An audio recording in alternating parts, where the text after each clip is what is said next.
Bismillahirrahmanirrahim. Assalamualaikum warahmatullahi wabarakatuh. Dan selamat malam buat teman-teman sekalian dimanapun berada. Semoga kita semua senantiasa dalam keadaan sehat walafiat dan dalam lindungan Allah Subhanahu wa Ta'ala. Halo semua, selamat datang kembali di channel podcast Monolog. Nah, pada kesempatan kali ini saya ucapkan terima kasih bagi teman-teman sekalian yang menyaksikan YouTube channel ASN Malabi 383. Semoga kalian suka dengan podcast yang sederhana ini. Nah, sebelum saya memulai podcast terkait kompeten, izinkan saya untuk memperkenalkan diri terlebih dahulu. Saya Ramlah, peserta pelatihan dasar CPNS Gelombang ketiga, Angkatan 8, Golongan 3, Kelompok 3, yang pada kesempatan kali ini akan membahas salah satu nilai core value ASN, yaitu kompeten.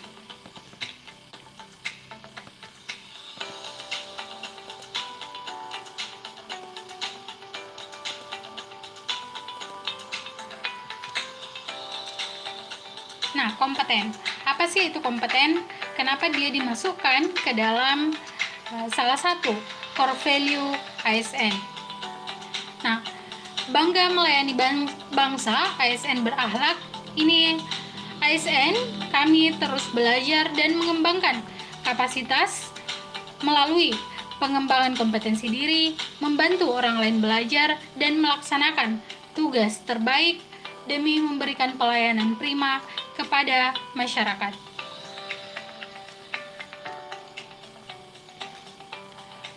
Kompetensi ASN. Kompetensi ASN terbagi menjadi 3, yakni kompetensi teknis, dan yang kedua, kompetensi manajerial, dan yang ketiga, kompetensi sosial kultural. Kompetensi teknis yang diukur dari tingkat dan spesialisasi pendidikan, pelatihan teknis fungsional, dan pengalaman bekerja secara teknis. Yang kedua, kompetensi manajerial. Kompetensi manajerial diukur dari tingkat pendidikan, pelatihan struktural atau manajemen, dan pengalaman kepemimpinan seorang ASN. Kompetensi yang ketiga adalah kompetensi sosial kultural. Diukur dari pengalaman kerja berkaitan dengan masyarakat majemuk dalam hal agama, suku, dan budaya, sehingga memiliki wawasan kebangsaan.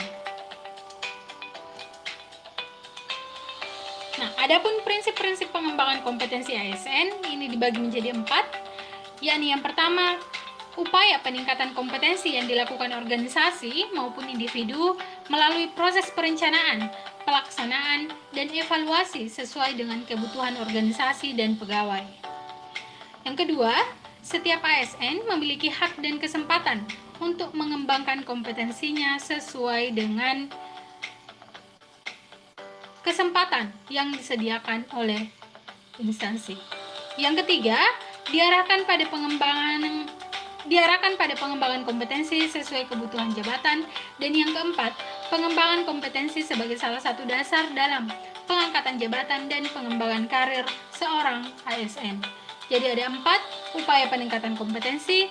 Setiap ASN memiliki hak dan kesempatan untuk mengembangkan kompetensi diri, diarahkan pada pengembangan kompetensi sesuai kebutuhan jabatan, dan pengembangan kompetensi sebagai salah satu dasar pengangkatan jabatan dan pengembangan karir seorang ASN. Berikutnya, kita membahas pelaksanaan pengembangan kompetensi ASN. Pengembangan kompetensi ASN dapat dilakukan melalui 2 cara, yakni secara pendidikan maupun melalui pelatihan. Pelatihan dapat dilalui melalui 2 cara, yakni yang pertama, secara klasikal. Di klasikal, pembelajaran tatap muka di dalam kelas paling kurang melalui pelatihan, seminar, kursus, dan penataran. Sedangkan non-klasikal melalui e-learning, bimbingan di tempat kerja, pelatihan jarak jauh, magang, dan pertukaran antara PNS pegawai swasta. Nah, paling lama 1 tahun dalam pelaksanaan dikoordinasikan oleh LAN dan BKN. Adapun pengembangan kompetensi melalui pendidikan dilakukan untuk meningkatkan pengetahuan dan keahlian PNS melalui pendidikan formal sesuai dengan ketentuan peraturan perundang-undangan. Dilakukan dengan cara pemberian tugas belajar dengan tujuan memenuhi kebutuhan standar kompetensi jabatan dan pengembangan karir seorang ASN. Adapun rencana pengembangan kompetensi ASN, yang pertama, instansi pemerintah wajib menyusun rencana pengembangan kompetensi tahunan yang dituangkan dalam rencana kerja anggaran tahunan instansi. Yang kedua, rencana perencanaan pengembangan kompetensi untuk mewujudkan profesionalitas ASN dengan mempertimbangkan kebutuhan individu pegawai dan kebutuhan umum organisasi dengan sistem perencanaan yang rasional, holistik, terintegrasi, terarah, efisien, dan efektif.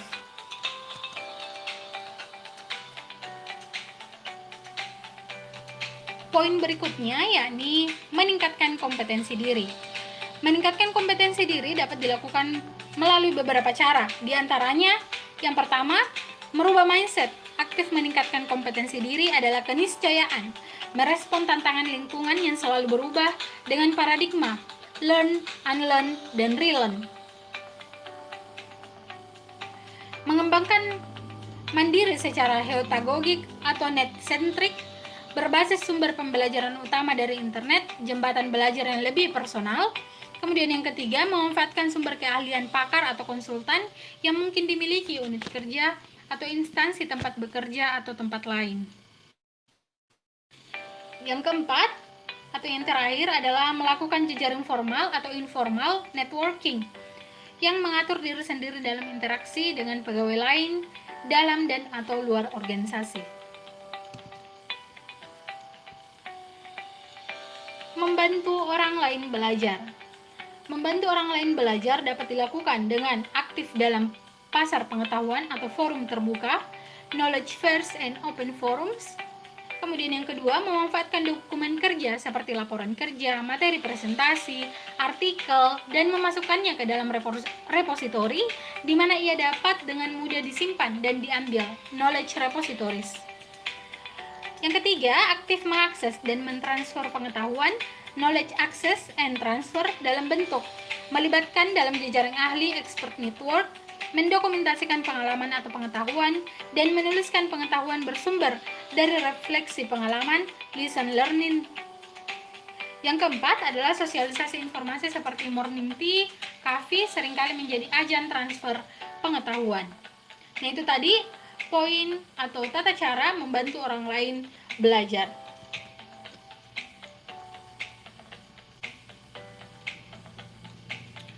Kompeten dalam melaksanakan tugas terbaik, pengetahuan menjadi karya, mewujudkan pengetahuan yang bertumbuh menjadi karya nyata. Yang kedua, makna hidup dan bekerja baik, pentingnya berkarya terbaik sejalan dengan tujuan hidup seseorang. Dan yang ketiga, tipikal individu semangat berkarya yang dapat mendorong dan menahan kesuksesan pekerjaan Anda. Nah, kesimpulan, seperti kita tahu bahwa salah satu strategi transformasi pengelolaan ASN menuju pemerintahan berkelas dunia atau dikenal dengan istilah world class government, pemerintah telah meluncurkan core value nilai-nilai dasar ASN berakhlak dengan employer branding bangga melayani bangsa. Core value ASN diluncurkan yaitu ASN berakhlak yang merupakan akronim dari berorientasi pelayanan, akuntabel, kompeten, harmonis, loyal, adaptif, dan kolaboratif. Core value tersebut seharusnya dapat dipahami dan dimaknai sepenuhnya oleh seluruh ASN serta dapat diimplementasikan dalam pelaksanaan tugas dan kehidupan sehari-hari. Oleh karena tugas kompeten yang sangat erat kaitannya dengan pegawai ASN, sangatlah penting untuk memastikan bahwa ASN mengedepankan nilai kompeten dalam pelaksanaan tugasnya. Dimaknai bahwa setiap ASN harus berkomitmen memberikan pelayanan prima demi kepuasan masyarakat. Nah, itu tadi podcast kita terkait core value ASN kompeten. Semoga bermanfaat dan saya ucapkan mohon maaf jika ada salah kata ataupun ucapan yang kurang berkenan di hati Bapak Ibu pendengar.